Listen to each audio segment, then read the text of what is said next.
Après avoir vu cette vidéo, vous saurez exactement quoi faire pour trouver votre premier client. Vous le savez, le premier client, c'est le plus difficile car au départ, quand vous commencez, vous n'avez ni crédibilité, ni autorité, ni témoignage vidéo, ni rien du tout. Ce qui fait que les gens, ils sont assez réticents à l'idée de vous donner leur argent. Et ils ont raison, parce qu'à côté de ça, il y a des gens qui, eux, ont plus d'expérience dans le domaine, ont déjà des clients, des témoignages, de l'expérience, un catalogue avec leur création, ce qu'ils ont fait éventuellement. Donc forcément, c'est plus difficile pour vous. Mais la bonne nouvelle, c'est qu'après avoir trouvé le premier client, tout s'accélère, ou du moins après avoir trouvé les premiers clients. Et donc dans cette vidéo, je vais vous donner la méthode exacte à suivre. Vous allez voir que ça fonctionne sous forme de cascade pour trouver non seulement votre premier client, mais également vous en servir pour trouver le deuxième, puis vous servir des deux premiers pour trouver le troisième, puis 5, puis 10, puis 15, etc. Et après, vous l'aurez compris, tout sera beaucoup plus simple. Avant ça, peut-être, je me présente, je m'appelle Maxence, je vis depuis 2 ans à plein temps mon activité en ligne. J'ai créé et vendu 16 programmes de formation en ligne que j'ai vendus donc à plus de 1100 personnes que j'ai formées ou accompagnées. Voilà, tout ça pour dire que je sais un minimum ce que j'enseigne, contrairement à pas mal de gens qui vont vous parler de ces sujets, alors même qu'ils ont eux-mêmes pas trouvé une bonne dizaine de clients. Bref, ceci étant dit, on va développer 3 grandes armes que vous avez pour trouver vos premiers clients qui vont vous permettre justement de vous différencier des gens qui, eux, ont beaucoup plus d'expérience que vous, beaucoup plus de légitimité. Et donc, si vous jouez finalement avec les mêmes règles de jeu que eux, eh bien, vous ne les battrez pas. Et donc, il va falloir trouver un moyen de s'extraire de la concurrence en ayant des méthodes un peu différentes, en ayant une proposition de valeur qui est un peu différente, qui va vous permettre justement de trouver votre premier client. Alors pour ça, vous avez 3 armes que vous pouvez utiliser selon votre stratégie. Je vais vous les développer une à une. La première, ça va être de faire du travail gratuit ou alors de faire du sous-pricing. Ça, c'est extrêmement sous-estimé. Vous entendez beaucoup le discours, notamment sur LinkedIn, où les gens vous disent votre travail a de la valeur, ne dévalorisez pas vos prix. Alors oui, effectivement, il y a des entrepreneurs qui, pendant longtemps, alors qu'ils ont déjà des clients, déjà du succès entre guillemets, qui vont conserver des prix trop bas, alors qu'ils pourraient tout simplement doubler leur prix et faire autant, parfois même plus de ventes. C'est très surprenant des fois les jeux de prix. Mais voilà, donc l'idée c'est pas de rester hyper longtemps à des prix bas ou à du travail gratuit, vous n'êtes pas un esclave, mais pour commencer, c'est une stratégie extrêmement gagnante et je vais vous dire pourquoi. Quand vous arrivez vers quelqu'un et que vous lui dites, en fait c'est assez simple, vous arrivez vers quelqu'un, vous n'avez pas de crédibilité, vous lui dites ok mes prix sont tant, il va tout simplement vous répondre ok mais pour le même prix, j'ai 2 personnes d'autres dans mes messages privés qui m'ont prospecté, qui me proposent la même chose, sauf que eux ils ont déjà des clients, déjà l'expérience, etc. Donc vous, ce que vous faites, c'est vous proposer un travail gratuit et vous demandez simplement en contrepartie un témoignage client. Et donc, vous faites le travail, ça coûte rien. Au pire, si vous faites du mauvais boulot, il ne s'en sert pas. Vous serez entraîné, vous aurez développé vos compétences, donc c'est bénéfique pour vous. Vous faites ça pour 5-10 clients et le but, c'est d'arriver à choper au moins 2-3 bons témoignages. Si vous pouvez en choper plus, c'est encore mieux. Je recommande plutôt d'ailleurs le travail gratuit que le sous-pricing parce que je vois pas trop l'intérêt de faire du sous-pricing. Vous êtes sous-payé. Vous allez quand même avoir des difficultés à faire payer parce que même quand c'est pas cher, on veut pas forcément de quelqu'un qui n'a pas d'expérience, même quand c'est pas cher parce que voilà, on n'a aucune garantie qu'on aura un retour sur investissement quoi.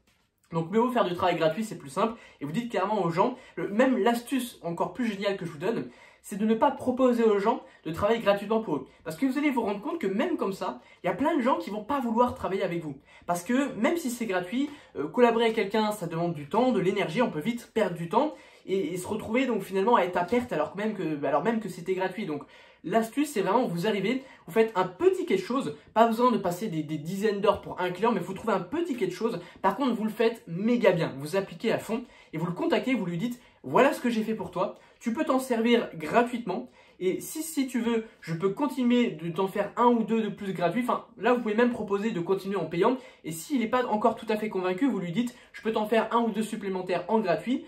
Et puis, s'il voit que vous êtes vraiment bon, il n'y a pas de raison si vous l'êtes, eh bien, il voudra bien continuer de bosser avec vous puisque c'est gratuit et que pour le coup, c'est sans engagement, quoi.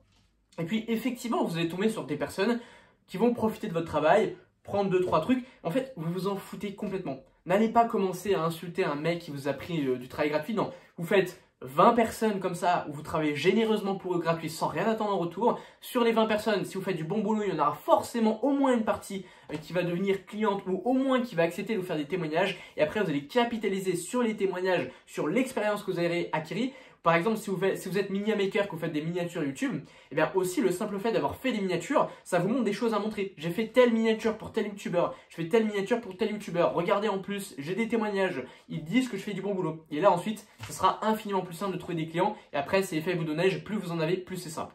Deuxième méthode, ça va être de proposer une garantie de résultat absolu. Là, le concept est simple, vous dites, ok, là vous le faites payer, vous pouvez même le faire payer cher en utilisant cette méthode, enfin votre service ou votre produit, et vous dites, si tu n'as pas les résultats escomptés, je te rembourse à 100% sans aucune condition. Je te garantis tel résultat avec mon produit. Donc au début, vous pouvez commencer avec des résultats pas super ambitieux, quitte à facturer moins. Et après, même si vous faites des résultats ambitieux, imaginons que vous n'arrivez pas à accomplir les résultats, bah, vous remboursez le client, c'est pas grave, vous avez fait le travail gratuit, et vous lui dites, bah voilà, même si vous n'avez pas atteint les résultats, si vous êtes bon, vous avez quand même fait un minimum de bon boulot. D'ailleurs, si vous n'êtes pas bon et que vous n'avez pas fait du bon boulot, au moins ça vous aura fait monter en compétence. Mais si vous êtes un minimum bon, que vous avez apporté un minimum de résultats, bah vous dites à la personne, comme promis, je vous rembourse, mais est-ce que vous pourriez par gentillesse me faire un petit témoignage parce que je vous ai quand même apporté quelques résultats, j'ai quand même fait du bon boulot même si j'ai pas réussi à atteindre mes objectifs. Et là, dans 90% des cas, les gens, si vous avez fait un minimum du bon boulot, il y en a même qui vous payeront quand même si vous avez été pas loin de l'objectif,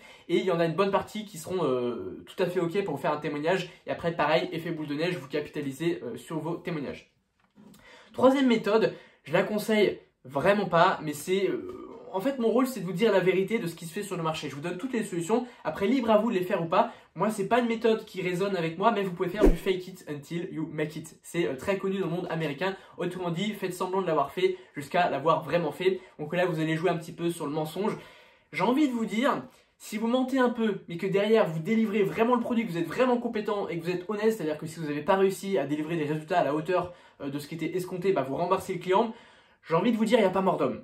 Ça reste malgré tout une technique que je préconise pas, d'autant plus qu'il y a énormément de gens qui le font très mal. Je peux vous assurer que c'est beaucoup plus difficile que ça en a l'air de faire du fake it until you make it. Parce que vous devez prétendre en être plus loin que ce que vous en êtes vraiment. Sauf que généralement, quand vous en êtes au point A et que vous voulez aller au point B, vous n'avez pas la connaissance, vous n'avez pas l'expérience, vous n'avez pas la façon de voir les choses, que quelqu'un qui est déjà au point B. Et donc ça va se sentir, vous allez vous trahir. Et bien souvent, on voit des gens qui font du fake it until you make it. C'est des mecs qui font des vidéos toutes pétées, ils vont me dire qu'ils gagnent 20 000 € par mois, mais ça se voit dans leurs yeux, ils y croient même pas. Et genre c'est frappant, c'est flagrant. Et donc là, ça les gens le voient, et le fake it until you make it, je le recommande vraiment pas.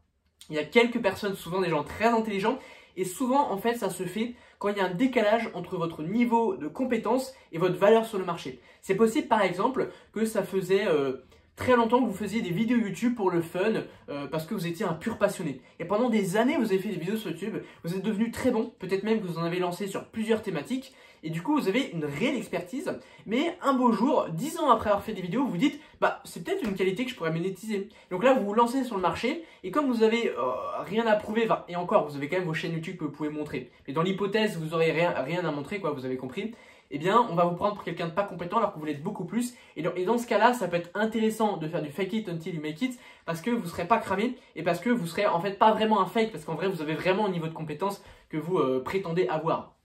Et du coup, ça peut être intéressant. Voilà, je vous donne la méthode. Il faut savoir que c'est quelque chose qui se fait. L'entrepreneuriat, c'est aussi savoir un petit peu faire le pirate, quoi, jouer un petit peu avec les règles. Donc voilà, je tiens à vous le dire. Ce qui est sûr, c'est que peu importe la méthode que vous utilisez, il y a quelque chose qui va grandement vous aider, c'est de développer une audience sur les réseaux. Parce que peu importe votre niveau de compétence, si vous avez beaucoup d'audience sur les réseaux, les gens, par défaut, ils vont vous considérer comme quelqu'un ayant de la compétence, même si vous en avez pas. C'est comme quand il y a une grande queue devant le restaurant, ça ne veut pas forcément dire que le restaurant est bon, mais les gens ils vont vouloir y bouffer simplement parce que ça fait de la preuve sociale. Voilà, c'est de la preuve sociale, c'est comme ça que ça marche. C'est dommage je trouve parce que voilà, il y a des gens qui sont extrêmement compétents, qui n'ont pas d'audience sur les réseaux et qui du coup n'ont pas le prestige qu'ils méritent entre guillemets. Mais voilà, encore une fois, c'est les règles du jeu, il faut faire avec. Donc développer une audience est très intéressant et pour ça j'ai quelque chose de sympa à vous offrir. C'est un guide, c'est même un guide vidéo de 17 minutes, une formation offerte dans laquelle je vous présente ce qui sont selon moi les 2 meilleures méthodes pour percer en ce moment sur les réseaux. Vous savez que les méthodes elles évoluent, les meilleures méthodes pour percer il y a un an c'est pas celles qu'on va utiliser aujourd'hui. Donc si vous voulez percer là maintenant, c'est les méthodes qu'il vous faut selon moi. Je vous les présente en détail, c'est gratuit, allez récupérer ça sur le premier lien en description. Ensuite, maintenant, on va passer à la deuxième partie de cette vidéo. La question est de savoir qui contacter et à qui s'adresser. C'est super important. Quand vous allez chercher votre premier client, si vous vous trompez d'avatar, si vous vous trompez de cible, vous pouvez contacter beaucoup de gens et de la bonne manière, vous aurez des résultats extrêmement décevants. Est-ce que je peux vous garantir ce qu'il vaut mieux contacter peu des bonnes personnes que chercher à contacter énormément de personnes qui ne sont pas qualifiées. Pendant un temps, moi je m'étais dit, si je développe une méthode qui me permet de contacter 30 fois plus de personnes. Bah certes, même si c'est des personnes moins qualifiées, si j'en contacte 30 fois plus, je vais bien m'y retrouver. Et ben je vous le dis par expérience, le ratio est tellement énorme qu'au final, il vaut mieux contacter des personnes qualifiées. Même si vous arrivez à toucher 30, 50 fois plus de personnes non qualifiées avec une méthode, vous n'aurez pas les mêmes résultats que des gens qualifiés. Vous aurez de moins bons résultats, donc cantonnez-vous à des gens qualifiés. Donc évidemment pour ça, demandez-vous quel est votre avatar, à qui vous vendez un produit exactement, quel est le produit, le besoin ou le problème spécifique que je cible. Il faut vraiment vous adresser à une personne précise. Et c'est d'autant plus vrai quand vous débutez, quand vous n'avez pas encore de crédibilité. Je vais vous donner un exemple. Imaginons que vous soyez un coach Instagram.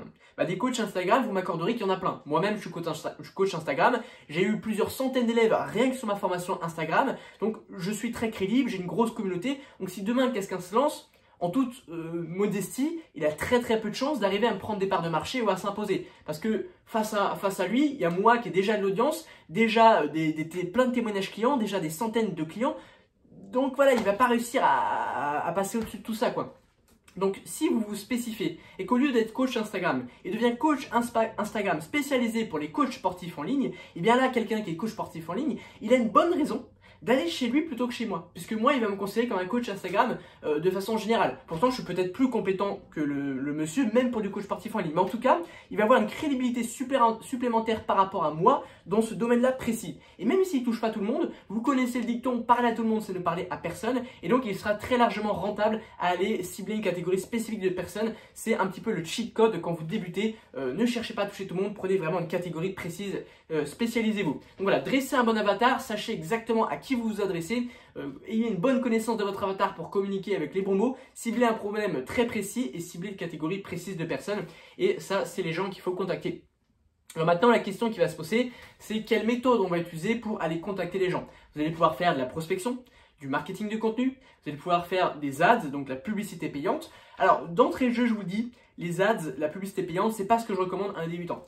Parce que c'est une compétence qui est beaucoup plus dure qu'elle n'en a l'air. C'est une compétence aussi qui demande beaucoup de budget de départ. Enfin, pas forcément beaucoup, parce qu'on peut tester de la pub avec quelques dizaines, quelques centaines d'euros, mais qui demande une petite prise de risque si vous êtes léger, que vous n'avez pas encore de budget de départ, parce qu'il faut quand même mettre un petit peu d'argent sur la table. Et puis surtout, moi, ce que je constate, c'est que souvent les mecs qui sont bons en publicité payante, c'est des mecs qui sont bons en création de contenu. Parce que contrairement à ce qu'on pourrait croire, il y a énormément de liens entre un créateur de contenu et un média buyer, donc quelqu'un qui diffuse des pubs. Parce que quand vous créez du contenu, en fait, vous savez exactement, enfin vous apprenez à comprendre votre audience, vous apprenez à comprendre ce qui va maintenir les spectateurs. Parce que ce que vous cherchez quand vous êtes créateur, c'est faire plus de vues. Et pour ça, vous allez optimiser votre watch time. Donc vous allez apprendre à captiver les gens. Et tout ça, c'est des compétences qui sont extrêmement utiles pour le media buying. Media buying, je précise que c'est le métier qui consiste à diffuser des pubs via Facebook Ads, Google Ads, ce genre de choses.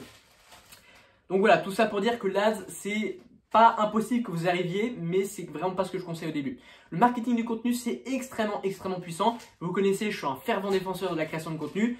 Ce qui est vrai, c'est que c'est un peu plus long, par exemple, que de la prospection. Quelqu'un qui est bon en prospection, qui contacte les bonnes personnes avec la bonne offre et en utilisant les stratégies que je vous ai développées en début de vidéo, potentiellement, en 3 jours, même en 1 jour, potentiellement, il peut signer un client. Il faut avoir un petit peu de chance pour le signer en 1 jour, parce que c'est la quantité qui fait que vous allez trouver des clients, mais c'est possible. Marketing des contenus, pour le coup, on est de l'ordre de l'exceptionnel. C'est pas impossible, vous pouvez avoir un coup de chance, avoir un contenu qui devient viral directement. Sur des plateformes comme TikTok et Instagram, ça peut aller très vite.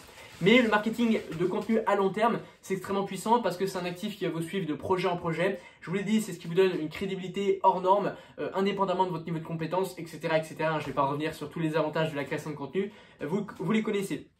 Alors moi, ce que je vais faire dans cette vidéo, c'est vous parler un peu de la prospection.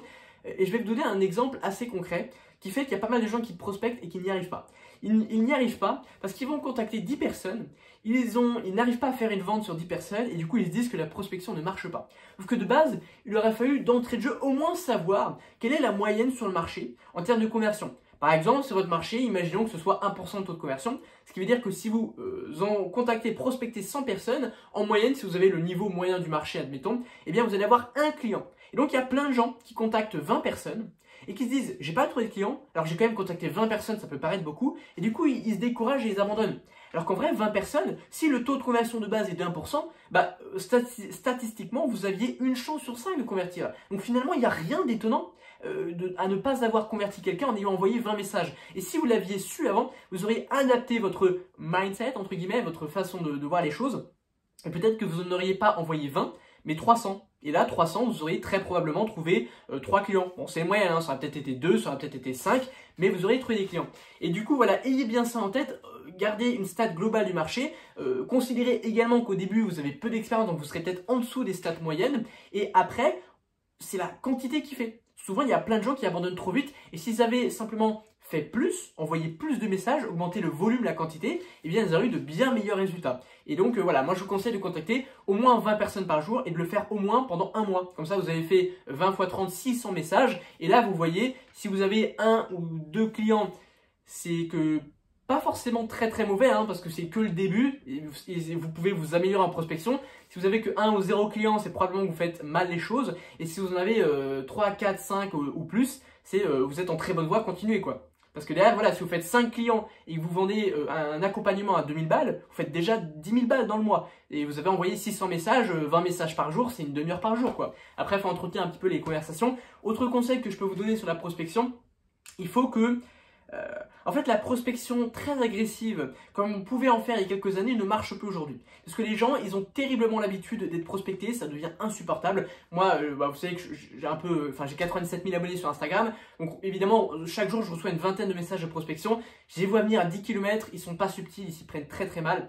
Donc c'est pas une approche trop commerciale, ça va pas marcher. Ce qu'il faut, c'est avoir une approche authentique. Au départ, moi, ce que je vous recommande de faire, c'est de contacter des gens qui sont dans votre cible, mais en ayant une profonde curiosité de savoir ce qu'ils font et la profonde volonté d'aider les gens sans rien vouloir leur vendre. Il faut que ce soit sincère. Et vous leur donnez des conseils gratuitement, vous entretenez un petit peu la conversation et petit à petit, de fil en aiguille, soit vous allez amener la conversation vers vos produits si vous sentez et seulement si vous sentez que le mec est potentiellement intéressé, que vous avez un produit qui peut vraiment l'aider. Ou alors même la conversation d'elle-même va se rediriger vers vos produits parce que voilà, à force de discuter, il va voir que vous êtes compétent et peut-être qu'il va vous demander lui-même qu'est-ce que vous faites, est-ce que vous êtes capable de l'aider, il va vous demander de plus en plus de conseils, vous lui dites, ou peut-être qu'un jour il va vous demander un truc compliqué et vous lui expliquerez, bah écoute, je t'ai donné pas mal de conseils gratuits mais ça prend vraiment du temps, je t'avoue que mon temps est un peu compté, je vais pas pouvoir le faire pour toi gratos, mais si tu veux, je peux très bien, j'ai un créneau pour toi de coaching, on fait ça pendant 2 heures et là vous closez le mec. Voilà, il faut vraiment cultiver l'authenticité, apporter de la valeur généreusement et c'est seulement comme ça que vous aurez un taux de conversion. Et du coup, il ne faut pas vous attendre au bout de 3 messages à vendre. C'est une conversation entière et c'est la relation qui fait vendre. Ça, c'est quelque chose que je vous répète à chaque fois. Je vous invite à récupérer également un deuxième cadeau sur le premier lien en description, hein, vous pourrez récupérer tout d'un coup. C'est un document qui regroupe 8 méthodes pour parler de soi de façon efficace. Ça pourra vous aider notamment en prospection, même si de base c'est plus pour du personal brand sur les réseaux. Voilà, si vous vous lancez sur les réseaux, c'est un document qui vous aidera beaucoup. Et à présent, je vous invite à aller voir une autre de mes vidéos qui s'affiche juste ici ou alors juste ici. Abonnez-vous à ma chaîne si la vidéo vous a plu et que vous voulez avoir plus de vidéos dans le même style pour apprendre à développer votre activité. N'oubliez pas le petit pouce bleu pour me remercier et moi je vous dis à la prochaine. Ciao ciao.